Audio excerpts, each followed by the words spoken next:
Hello guys, welcome to Crackm YouTube channel. Friends, today we'll discuss daily current affair MCQ of 9 September. तो friends जदि आपको current affair series भल लगुच निश्चित भाव भिडियो को लाइक करूँ सेयार करूँ और जदि चैनल को नुआ तो निश्चित भाव सब्सक्राइब करूँ। तब चलो देखिए आज कौन सब क्वेश्चन रही। फर्स्ट क्वेश्चन होची who will be inducted into the Asian federation of advertising association hall of fame. तो एशियन जो फेडरेशन ऑफ एडवर्टाइजिंग एसोसिएशन अच्छी जोटा कि सर्टकट कौन कह ए आफा बोली कहुच्छी। तो ये जो एडवर्टाइजिंग गोटे मैंने एडवर्टाइजिंग क्षेत्र में जो भल काम जो कर अवार्ड मैंने हॉल ऑफ फेम दी था जेन क्रिकेट में मिलता।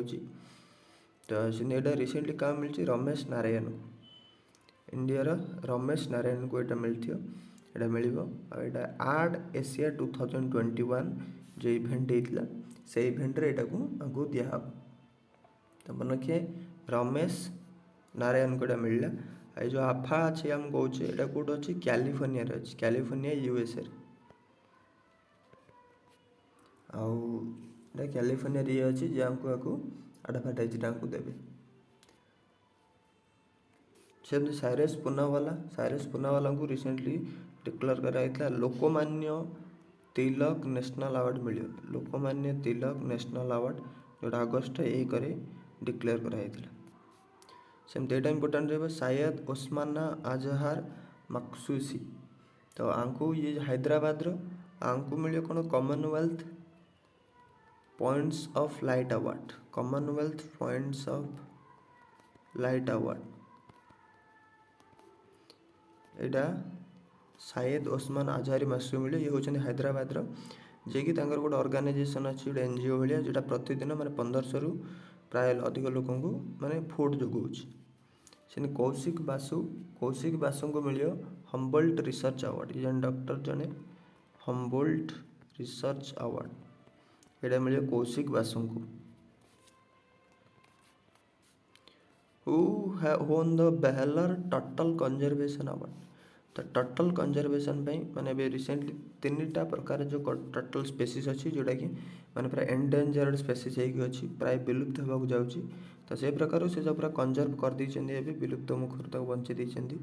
तो से शैलेंद्र सिंह जी कि झारखंड इंडिया झारखंड तो हमको बेहलर टोटल कंजर्वेशन अवार्ड ये जीति दिखाई। सहित हमको total survival alliance wild life conservation society India total programme ये जो प्रोग्रामटा हम ये को लीड करी शैलेंद्र सिंह से लीड करी। आ जो अवार्डटा होता कि 2006 रु अवार्डटा दिखाई।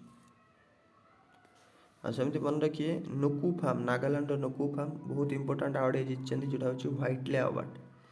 व्हाइटले अवार्ड जोटा कि ग्रीन ओस्कार कहुच्छी। तो यहाँ ये गोटे पक्षी गोटे अच्छी अमूर फाल्कन से फाल्कन को कंजर्व करने जो हमको अवार्डटा मिली नुकू फार्म को। सेमती CNR राव हमको मिली international Eni award. International Eni award 2020 international award में मिली एनी अवार्ड। यहाँ एनर्जी क्षेत्र में सबुठ बड़ अवार्ड यहाँ जोटा कि एनर्जी क्षेत्र में कौन कह नोबेल प्राइज बोली कह Nobel prize in energy research. सेमती डॉक्टर नागेश्वर रेड्डी हमको मिली Rudolf Schindler award. Rudolf V Schindler award.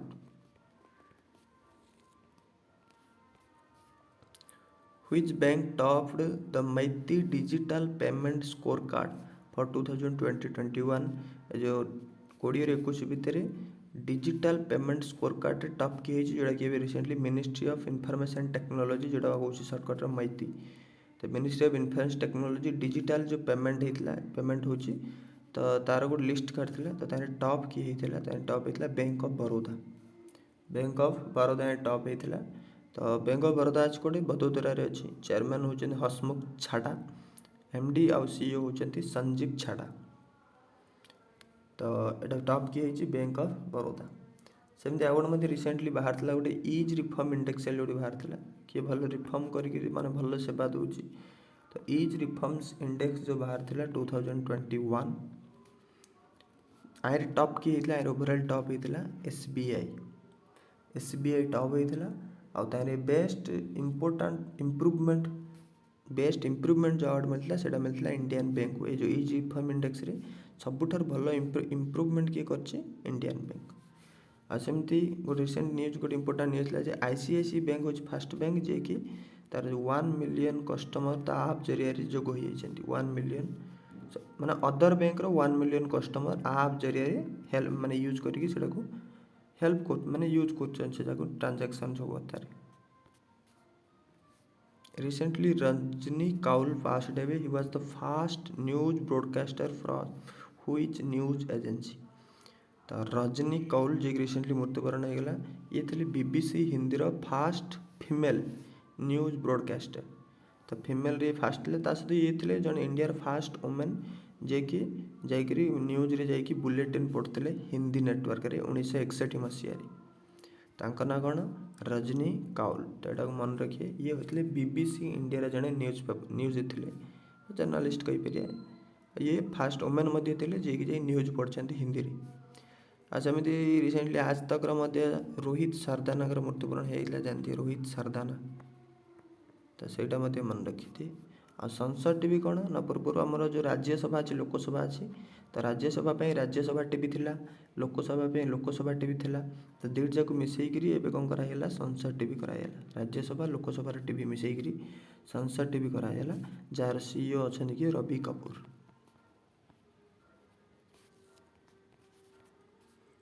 Who has been appointed as the International Road Federation India President? तो इंटरनेशनल जो रोड ऑर्गेनाइजेशन अच्छी तार जो इंडिया ब्रांच अच्छी तार प्रेसिडेंट एवं क्या अपॉइंट कराई। तो मन रखिए आंकर ना हूँ सतीश पारेख। सतीश पारेख को आमको अपॉइंट कराई। ये वर्तमान कोड अच्छा ये अच्छे वर्तमान अशोका बिल्डकन जो कंपनी अच्छी तार एमडी अच्छा प्रमोटर एमडी और प्रमोटर अच्छा सतीश पारेख आमको भी इंटरनेशनल रोड फेडरेशन इंडिया रो प्रेसिडेंट बनाई। अच्छी कोर्ट जेनेवा अच्छी आईआरएफ फाउंडेड होती 1948 सेमती मन रखिए रजनीश कुमार पूर्वतन जो एसबीआई एमडी थे तो या एचएसबीसी एशिया इंडिपेंडेंट डायरेक्टर भाव अपॉइंट कराई। एचएसबीसी हांगकांग सांघाई कॉर्पोरेशन जो अच्छी बैंकिंग कॉर्पोरेशन तार एशिया पूरा एशिया डायरेक्टर भाव अपॉइंट कराई रजनीश कुमार को। साइरस पंचा को मन रखिए साइरस पंचा रिसेंटली एशियन जो स्क्वाश फेडरेशन अच्छी तार भाइस प्रेसिडेंट ही स्क्वाश जो खेल अच्छी गोटे स्पोर्ट्सटा तो ता से फेडरेशन एशियन रे भाइस प्रेसिडेंट आमको कराई। आमती जेबी महापात्र यहाँ बहुत इंपोर्टाट सीबीडीटी रे चेयरमैन ही सीबीडीटी अर्थात central board of direct tax तार चेयरमैन ही JB Mahapatra. Recently Yoshihide Suga resigned he was the PM of which country? तो योशिहिडे सुगा को कंट्री रे पीएम थे जापान थे तो सी रिटायर्ड होते रिसेंटली रिजाइन दे सी। तो मन रखिए जापान कैपिटल टोकियो करेन्सी होची येन। सेमती किछि दिन तले मालेशिया पीएम मध्य जांकर ना अछि मुहिदीन यासिन ये मध्य रिजाइन दे देथिले। सेमती जाम्बियार मध्य जो न्यू रे प्रेसिडेंट भाव इलेक्ट हेले जांकर ना होची हकाइंडे हिचिलेमा ये न्यू रे जाम्बियार प्रेसिडेंट भाव इलेक्ट होते। स्वीडेन तो जानती है स्वीडेन तले बहुत माने रिजाइन दूसरे आउथर पीएम हो जाते ना हूँ स्टीफन लोभेन। हु हैज इनागुरेटेड शिक्षा पर्व 2020? तो शिक्षा पर्व 2021 एटा को पीएम मोदी इनागुरेट कर देइछन्ती। एटा मुख्यतः माने बहुत स्टूडेंट और टीचर मान को भल माने शिक्षक टीचिंग भल ट्रेनिंग देवा पड़े। तो यहाँ किए कर इनागुरेट पीएम मोदी कर।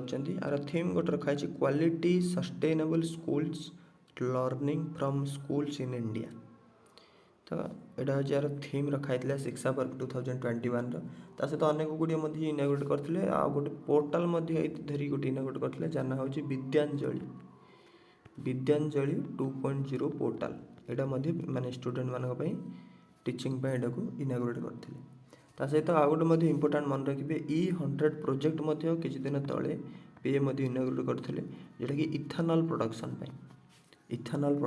आर काम कौन ना यहाँ कोड इनागुरेट करते मन रखिए पुणे इनागुरेट करते जोटा कि अधिक अधिक इथानल प्रोडक्शन करके आम जो पेट्रोल अच्छी तार मिसा हम जोटा को ब्लेंडिंग ये कहुच्छे तो सेटा को से E20 नोटिफिकेशन गोटे जारी कराइला E20 अर्थ पेट्रोल रे 20% इथानल मिसा हम जहाँफल जो एनवायरमेंट प्रदूषण आउ हेबन 2023 एप्रिल सुधा यहाँ टार्गेट रखाई एबे 8% पाखापाखि इथानल मिसा हो 6 to 8% से 20% कराई।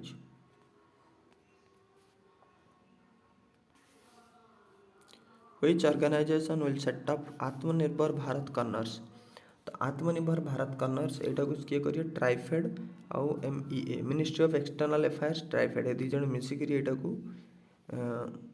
आत्मनिर्भर भारत कर्नर तैयारी करिए यहाँ मुख्यतः ट्राइफेड रोटे मैंने लीड कर आउ मुख्यतः कौन कर ना भारत जो 75 देश निजर जो ब्रांड आंबासीडर नियूज अच्छी भारत ऑफिस अच्छी ब्रांड आंबासीडर ऑफिसर 75 देश तो सबू देश से आत्मनिर्भर भारत कर्नर तैयारी करियो ता सहित जो 75टा देशर कमिशनर आम इंडिया रे जाइए अच्छा समस्त कमिशनर तो से सबू कमिशनर का ऑफिस रे माने से सेंटर जार यहाँ को इनागुरेट कराहब भारत कर्नर को और जो fast Indian embassy Bharat corner होती है बैंकॉक थाईलैंड फास्ट जो कर्नर आरंभ होती कौटे बैंकॉक थाईलैंड आरंभ हो जाए तो एमनी कर 75 अलग अलग देश कर्नर आरंभ कराहब आर मेन मोटो हो जो आम ट्राइफेड मानक जो हैंडीक्राफ्ट जिनस से जगह सब माने इंटरनेशनली प्रमोट कराहब तो ट्राइफेड तो जानते हैं tribal cooperative marketing federation of India जोटा कि 1987 रे फाउंड होता आर रिसेंटली फाउंडेशन डे जाइए फाउंडेशन डे हूँ 6 August 1987।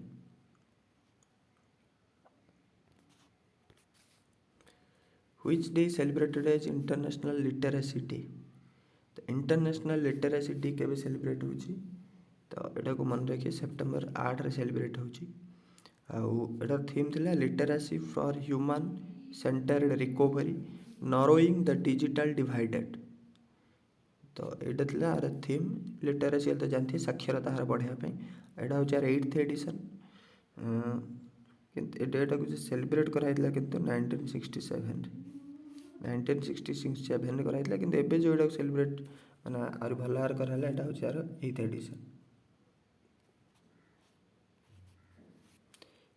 Which birth anniversary will be celebrated as Day of Social Justice के मिल पारे समस्त तो से day of social justice recently Tamil Nadu जो गवर्नमेंट अच्छी से डिक्लेयर कर का बार्थ एनिवर्सरी को सेलिब्रेट कराहब तो मैंने कि EV रामास्वामी नायकर बा पेरियर EV रामास्वामी नायकर बा पेरियर बार्थ एनिवर्सरी को सेलिब्रेट कराहब आ ये होचंती तमिलनाडु पर्सन जी की हिस्ट्री रो गोटे मुवमेंट अच्छी सेल्फ रेस्पेक्ट मुवमेंट बा जोटा को तमिल रे कौन कहुची तमिल रे कहुची जोटा को द्राविडार काजाघम बेली कहुची तो ये जो सेल्फ रेस्पेक्ट मुवमेंट आरंभ किए करते EV रामास्वामी पेरियर कहुची 1925 रे तमिलनाडु आरंभ करते आईटा मुख्यतः सोशल जस्टिस सब लोक इक्वाल राइट देवाई दलित लोक जो खराब दृष्टि देखा से सब जगह को ये फाइट करते ए मुवमेंट जरिया तेणु सोशल जस्टिस डे भी यहाँ बार्थ डे को सेलिब्रेट करने तमिलनाडु गवर्नमेंट को आरंभ कर MK स्टालिन अच्छा CM गवर्नर होती बनवारी लाल पुरोहित तो ये बार्थ तो ये मन रखिए बार्थ एनिवर्सरी के जो बार्थ से डेट रे सेलिब्रेट कराहब तो बार्थ डेट के निश्चय भाव कमेंट सेक्शन जनातु EV Ramaswamy Naicker birth date केते जोटा कि जब कि जो सोशल डे सेलिब्रेट कराहब तो फ्रेंड्स आज में ये पुणी देखा आगामी भिडियो जब भिडियो भल लगे निश्चय लाइक करूँ शेयर करूँ जदि चैनल को नुआ निश्चय सब्सक्राइब करूँ।